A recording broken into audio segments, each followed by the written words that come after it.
All right, I'm going to try to demonstrate how to come up with a basic entity diagram. So I think we come over here and we type in entity, and let's just see what pops. All right, so entity, maybe relationship. There we go. So they've got several different ones that you can use. We'll just use this little 2-1 right here. Okay, and let's just do this with student, course. Yeah, that'll be perfect because you guys can understand that. So let's just do like 3 tables. Okay. All right. So 1, 2, 3.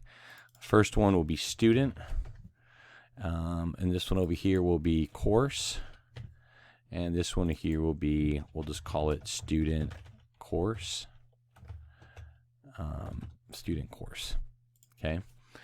So over here for student, we'll just call it student ID, and that will be the primary key. And then we'll just say first name and last name, and let's see here. Okay, so first name, last name, student ID, first name, last name, student course, or let's go over here to course, and we'll just call this course ID, and that is the primary key. And we'll call this course name. That's kind of cool. And I think that's just about it. Actually, we don't want that. Let's undo that. All right. Let us just make that a little bit bigger, something like that. Okay. And then on this one, let's just drop that down to 2. Course ID, course name. Okay. And so what we're going to do is we're going to have students take a course. Okay. So in this one, obviously, the very first thing we do is go student course ID, always. Okay. So click on it, make it go wide. So the name of the table with ID, and that is the primary key. Okay. And we're going to have many students take courses. Okay. And one course has many students. One student has many courses. Okay. So student course ID, and then it's going to go student ID, and that's a foreign key. And then it's going to be course ID. Okay. And that's a foreign key. Okay. And then think about this. A student in a course can have a grade. So let's add grade, right? So let's add a 4th one, and we'll just say for this one, we'll just call it letter grade. Okay. And that does not have, so this student will have a letter grade. All right. Now we're going to create the relationships. We come over to this student ID, and we're going to drag it to that right there. And it creates a one student can be in many courses. Okay. And we come over here to this primary key, and we drag it to that foreign key. One course can have many students. Okay. So now if we look at the data, so let's see if we can add text box. Let's go up and just add a text box. So I'll drag a little text over here. So if we say, let's just give some examples of some student, right? So in our student, we can say the student ID is 001, and it's Brian and Marshall. Okay. And then over for the course is 001, and the course name is Intro to MIS. Okay. And then let's mix them together, right? So the student course ID is 001. The student ID is 001, and the course is 001, and the letter grade is obviously an A because I'm awesome. Okay. So with that information, what if I wanted to add another course? So I can come over here, copy that course, and let's just call the next course 002 because auto incremented, and we'll just call it database. Okay, and now let's come over and add another course to Brian. So this is auto incremented to 2. I really shouldn't have these zeros here. Not sure why I put the zeros there, but let's just get rid of those zeros. They really shouldn't be there. It just, if it auto increments, it really shouldn't have zeros. It should just be an integer without, to prove that they're not. Let's just fix that. 2 seconds. All right. So we're going to fix it all the way across. So 2 is the name of the student course. Student ID, it's still number 1. It's still this person. And the course is going to be 2. So now in database, what was the grade?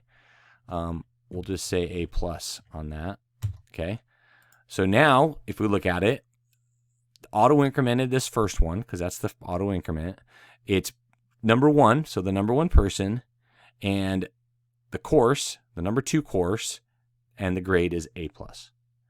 So now if we want to have a third class, okay. All right, let's do a third class. So we'll come over here, and again, we should just get rid of those zeros. We didn't need the zeros there because it's auto incremented. All right, and over here, let's get rid of those. All right, so let's add a third class. Okay, and let's call this class, obviously auto incremented to 3, and let's call it database 2, second database. So same thing. We're going to come over here and we're going to say it's auto incremented to 3, and now it's still Brian because there's only 1 student, but now it's the third class, and we just got an A in that class. So now the course ID, this one student, one and one, took 3 different classes, 1, 2, and 3, and got 3 different grades. This number here, 1, 2, and 3, does not matter because it's auto incremented and does not have any relationship. Okay, so this one student, now if we added a second student, let's go ahead and add a second student. Okay, so put that right here. And let's just add number 2 and just be Brad Fowler. Like so. And so the second student, the 3 classes stay the same. Now let's just add him to a class. So auto increment, this first one is going to be a number 4. What student is it? It's now Brad. What class is it? Well, let's just say he took the regular database and he got an A-. Okay. So now, based off this information and this information, we can ask the database some questions like, give me the grade Brad got in database 2. Okay. So we look at it, is there any information across the database that's replicated? There is not. Okay. So if I'm looking, none of these things I'm not using Brian Marshall more than once. I'm not using Brad Fowler more than once. If I needed to change Brian Marshall's name to however the crazy people spell it with an I, okay, I only have to change it in one spot. I don't have to change it in all these places that there's ones. Okay, if I want to call database like they do in England where it's database like that, I can do it in one spot. Okay, so this way the database is created and it's normalized. This is how far it needs to be normalized. Now, let's just say I want to add more fields to student, like we have student ID, first name, last name. What about phone number? Okay, so we can just come over here and be like phone, and that's not a primary key or any type of key. Okay, so that just like if it's pertaining to the student, that goes there. For student course, we could say, let's add another one and be like, what year was it? Okay. What year was it taught? What semester was it taught? Okay. And if that was the case, we could actually break out, and of course these would have to have like a year on it. Like we would just add to the end here, 2023, something like that. Okay. Since we're adding data here, these would be nulls. Okay. And same thing with phone number. We'd want to add phone numbers on here too. Okay. I think that should help. I think that just this basic concept is probably all you would need for the normalization. You take a big picture and you just break it down into so I wouldn't put a student course does not have a phone and a course does not have a phone. A course does not have a year because it will be taught over multiple years, but this one course that this student is in will have a year. Okay. Anyway, I think that will help.